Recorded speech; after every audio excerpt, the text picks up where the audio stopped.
Welcome back to Plug and Play EV. I'm Steve, and in this one we'll do a whistle-stop tour of all of the NEVI activations in November.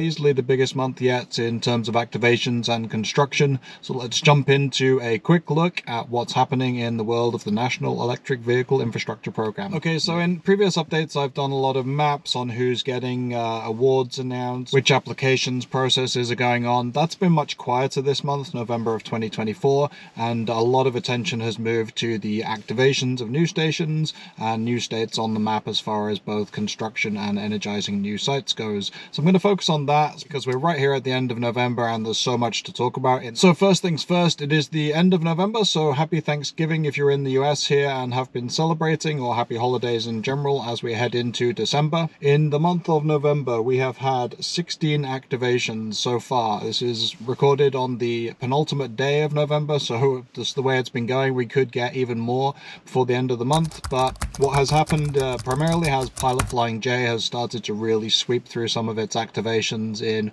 Ohio.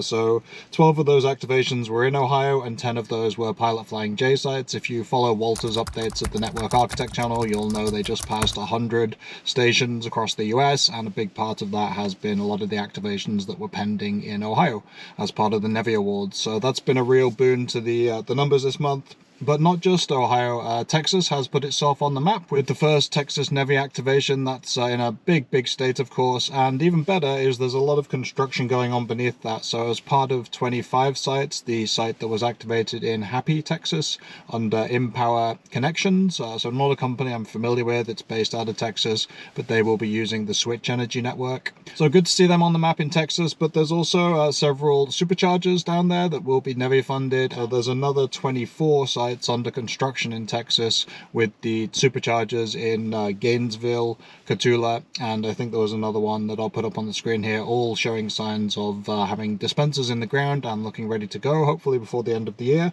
So we should start to see Texas snowball a little bit in terms of progress now, which is great. Big state, really vast areas that need filling with charging, so NEVI has helped that along. And alongside superchargers opening up as more vehicles get adapters, those NEVI sites will be really helpful. The one in Happy, Texas is the first non-Tesla location under NEVI, at least, that has NACS J3400 and CCS1 at the same site.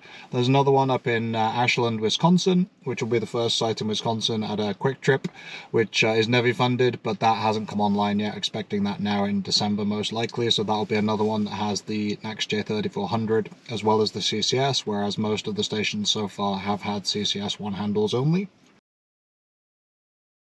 As this one is more focused on construction, it seems worth looking at the approximate times that it has taken from shovels going into the ground to stations being energized. There's a little fungibility on this because some of the reports are based on PlugShare or based on the DOT saying that a site is underway.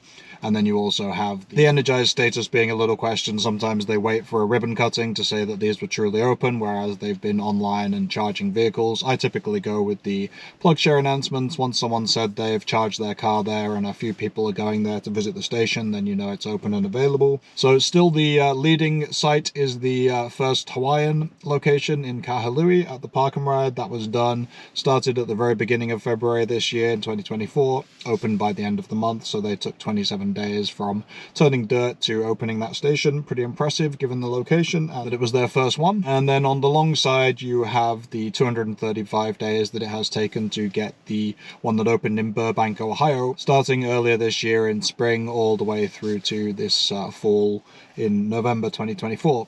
There are a lot of these locations that actually seem to be ready from the Pilot Flying J Ohio locations in October, around the end of October. I even visited some over the summer that had the dispensers in the ground.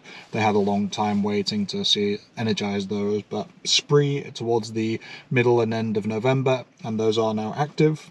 So the average from turning dirt to energization is 121 days. So not too bad, looking at around 4 or 5 months for a lot of these, depending on the vendor and how they start. So hopefully those will continue. It shouldn't stop a lot of the states that are in the south in warmer places, and it hasn't actually shown real adversity to the likes of Pennsylvania or Ohio, both of which get pretty severe lake effect snow, so hopefully it continues. Hopefully we've got dispensers in the ground, then we'll just have another real bumper December and we can finish the year on a bang. The one in Texas, another site over in Hawaii, and then 2 in New York as part of the ongoing Evolve New York program, slotting into places where they've identified sites that meet NEVI criteria.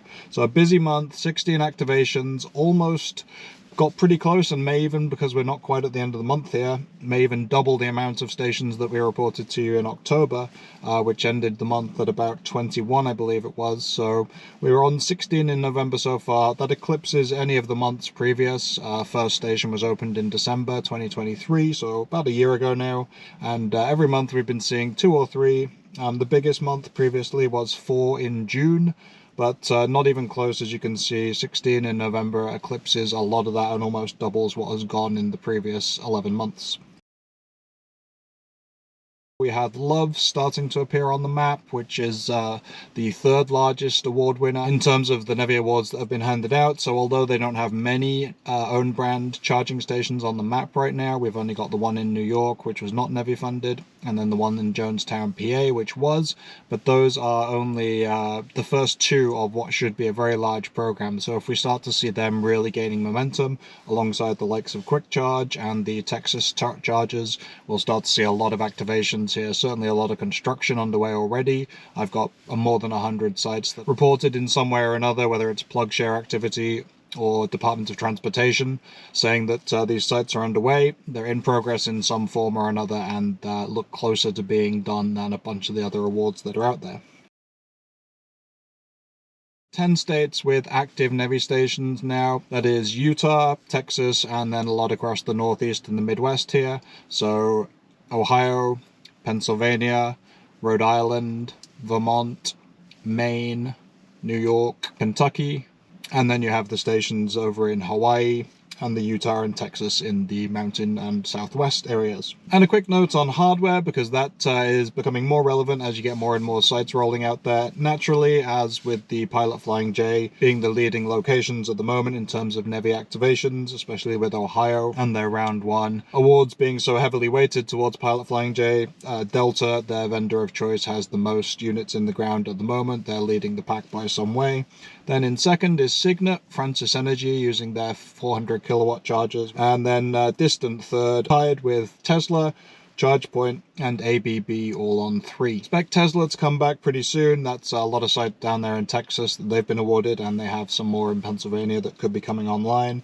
ABB seems to be the go-to choice for the likes of Circle K. You'll see them at the Bradford, Vermont site, and they are the vendor in the Texas site as well. So that's a solid, robust choice, typically around 180 kilowatts per individual dispenser. And at those ABB sites, you're seeing 4 dispensers rather than the likes of 2, as you have done at the Love sites, and also the EVgo Pilot Flying J arrangement with 2 Delta dispensers, each sharing 350 kilowatts each. So Delta showing the promise there of getting manufacturing in the US early on, and pushing those out under that EVgo arrangement. Also obviously necessitated by the fact that Ohio announced its awards so early, and that a lot of them went to Pilot Flying J under the EVgo Extend umbrella.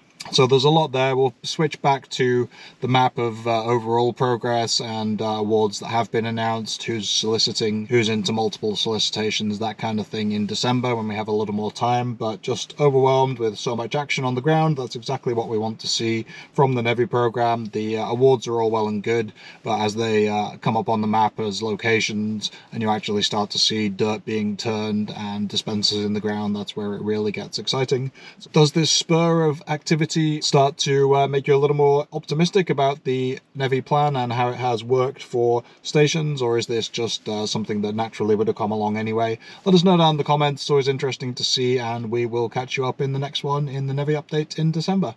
Thanks for watching. See you in the next one. Cheers.